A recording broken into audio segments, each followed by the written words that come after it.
চলতি আইএসএল এর league shield জিতে নিয়েছে মোহনবাগান। 23 ফেব্রুয়ারি ওড়িশাকে হারিয়ে লিগ শিল্ড নিশ্চিত হয়। 8ই মার্চ গোয়াকে হারিয়ে লিগ শিল্ড হাতে তোলে তারা। এবার লড়াই সেমিফাইনালে। তবে ইতিমধ্যেই আরও একটি বিষয় বাকি দলগুলিকে টেক্কা দিয়েছে মোহনবাগান, তা হলো দর্শক সংখ্যায়। উল্লেখযোগ্য উত্থান হয়েছে ইস্টবেঙ্গলেরও।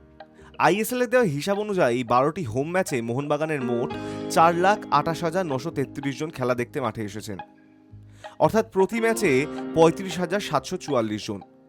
এশিয়া নিরিখে পঞ্চম স্থানে রয়েছে মোহনবাগান। ইরানের ক্লাব পার্সেপোলিস সবার আগে। তাদের প্রতি ম্যাচে গড়ে 43,333 জন দর্শক খেলা দেখতে এসেছেন। এর পরের স্থানগুলিতে যথাক্রমে রয়েছে জাপানের উরাওয়া রেডস 43,139 জন, চীনের সিডিং রংচেং 40,867 জন এবং সাংহাই শিনুয়া 39,385। তারপরেই মোহনবাগান। মোহনবাগান গোয়া ম্যাচে খেলা দেখতে এসেছেন সবচেয়ে বেশি সমর্থক 61,591। সবচেয়ে কম দর্শক 2,567 গৌহাটিতে হওয়া দ্বিতীয় পর্বের ডার্বিতে। সেটি নিরাপত্তার কারণে কলকাতা থেকে সরিয়ে নিয়ে যাওয়া হয়েছিল। দর্শক সংখ্যার বিচারে দ্বিতীয় স্থানে রয়েছে ইস্টবেঙ্গল। চলতি আইএসএলে যতই লাল হলুদ ব্রিগেড নবম স্থানে শেষ করুক, খেলা দেখতে অনেক সমর্থকই এসেছেন 2,21,169 জন।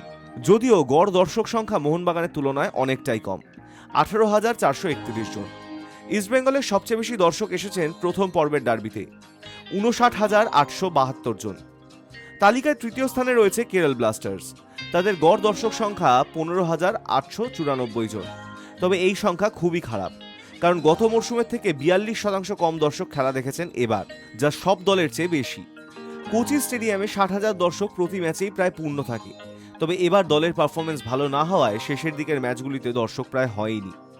দর্শক সংখ্যা বৃদ্ধির নিরিখে বিরাট লাভ দিয়েছে নর্থ ইস্ট ইউনাইটেড এফসি। তাদের গড় দর্শক সংখ্যা 10,526 জন। গতবারের তুলনায় প্রায় দ্বিগুণ দর্শক এবার মাঠে এসে খেলা দেখেছেন। জনপ্রিয়তা বাড়ানোর জন্য এবার শিলংয়ে বেশ কয়েকটি ম্যাচ খেলেছে তারা। সেই ম্যাচগুলিতে প্রচুর দর্শক এসেছে। নর্থ ইস্ট ছাড়াও গতবারের থেকে দর্শক সংখ্যা বেড়েছে বেঙ্গালুরু, ওড়িশা, গোয়ার। প্রথমবার আইএসএল খেলা মোহামেডানের ম্যাচ দেখতে এসেছেন গড়ে 4,095 জন দর্শক। তবে সব মিলিয়ে আইএসএল এর দর্শক সংখ্যা গতবারের চেয়ে 3.5% কমেছে।